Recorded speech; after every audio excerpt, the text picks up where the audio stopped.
اللہ کریم نے فرمایا وَمِنَ النَّاسِ مَن یشری نَفْسَهُ ابْتِغَاءَ مَرْضَاتِ اللہ، فرمایا کوئی آدمی ہے جو اپنی جان ہی بیچ دیتا ہے،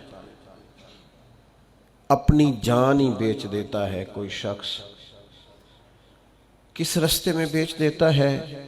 مرضات اللہ، اللہ کی رضا تلاش کرتے ہوئے اس رستے میں اس نے اپنی ساری زندگی بیچ ڈالی، لیکن اس کا مقصود یہ تھا کہ مجھے میرا رب مل جائے، میرے رب کی رضا مل جائے، اللہ اور اس کے رسول کی محبت کا حصول میرے لیے آسان ہو جائے۔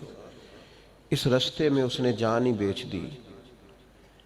مالک نے اس آیت میں یہ نہیں فرمایا اسے کیا دوں گا، اجر کیا ملے گا، اس کا ثواب کتنا ہے، جنت کہ کس درجے میں اسے رکھا جائے گا۔ فرمایا کوئی آدمی ہیں، کچھ لوگ ہیں جو اپنی جان ہی بیچ دیتے ہیں اللہ کی رضا تلاش کرنے میں۔ تو نتیجہ ایک جملہ صرف بیان کیا، فرمایا واللہ رؤوف بالعباد، اللہ بھی پھر اپنے بندوں پر بڑا ہی مہربان۔ اس جملے نے بات کو اتنا کھول دیا ہے، اتنا واضح کر دیا ہے۔ فرمایا اگر تم نے میری خاطر جان تک داؤ پہ لگا دی ہے تو میں تو پہلے ہی بڑا مہربان ہوں۔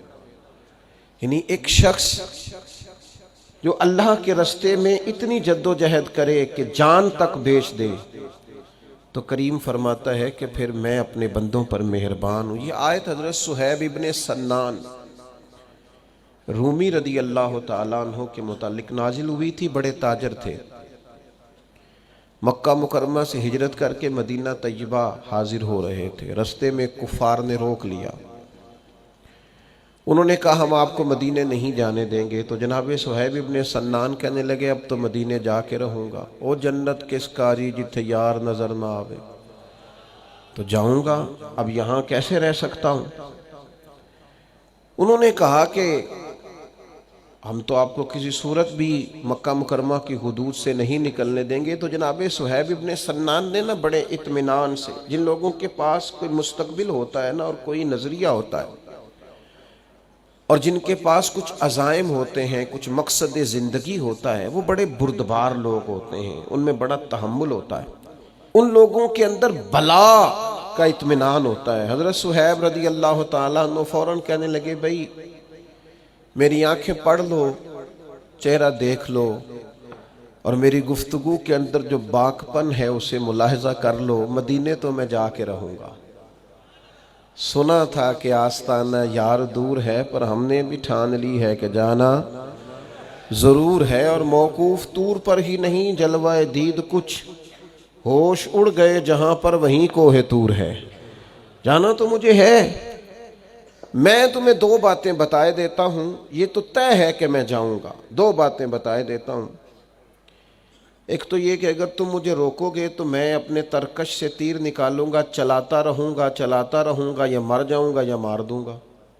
دوسری بات تو میں یہ بتاتا ہوں کہ عمر بھر کی جمع پونجی میری مکہ مکرمہ میں فلاں جگہ پر میں نے دفن کر ڈالی ہے، ساری زندگی کی کمائی۔ اگر تم مجھے جانے دو نا تو میں زندگی بھر کی کمائی تمہیں دے سکتا ہوں۔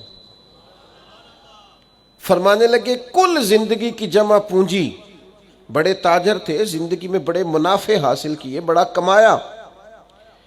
فرمایا میں کل زندگی کی جمع پونجی تمہیں بتا دیتا ہوں میں نے کہاں رکھی ہے، اگر تم وہ قبول کر لو اور مجھے جانے دو۔ میری بات پر غور کرنا، منافق، فاسق، کافر، منافق فاسق اللہ ماشاءاللہ، کافر کنفرم، یہ لوگ اکثر لالچی ہوتے ہیں، حریص ہوتے ہیں۔ جب تک سینے میں ایمان اور محبت مضبوط نہیں ہوتی، ہرس ہوس لالچ نکلتا ہی نہیں۔ حضرت صہیب نے جب کہا کہ میں تمہیں بتائے دیتا ہوں کل زندگی کی جمع پونجی، تو اب وہ ان کو پیسے نظر آئے تو زبان اور آنکھیں للچا گئیں، کہنے لگے سارے دے دو گے؟ فرمایا سارے ہی۔ پھر دہرائی بات، واقعی سارے؟ تم تو بڑے تاجر ہو، بڑا مال کمایا ہے۔ فرمایا مجھے جانے دو، سارا ہی دوں گا۔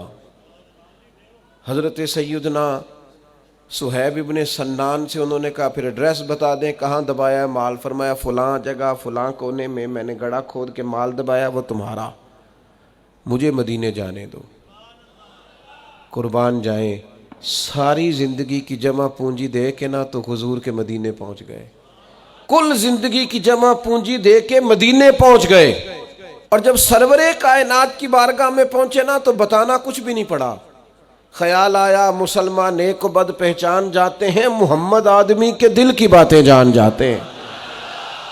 حضرت صہیب کہتے ہیں میں جیسے ہی کریم کی بارگاہ عالی مرتبت میں پہنچا، حضور مسکرا کے فرمانے لگے صہیب زندگی میں بڑے سودے کیے، بڑی تجارت تم نے کی اور بڑے نفع اٹھائے، پر جو سودا آج کر کے آئے ہو نا یہ بڑا ہی نفع والا کیا ہے، بڑا، یعنی کل زندگی کی جمع پونجی دے کے مدینے والے کا مدینہ خریدا، مدینے کا سفر خریدا۔ فرمائے اب جو تم نے تجارت کی ہے بڑی اعلیٰ ہے۔ حضرت صہیب پہنچے، حضور نے بیان کیا تو اللہ نے یہ آیت نازل فرما دی، فرمایا جو بندہ بھی اس کے رستے میں جان بیچے گا اس کی رضا تلاش کرتے ہوئے، جو جان بیچ دے گا واللہ رؤوف بالعباد، اللہ پھر اپنے بندوں پر مہربان ہے۔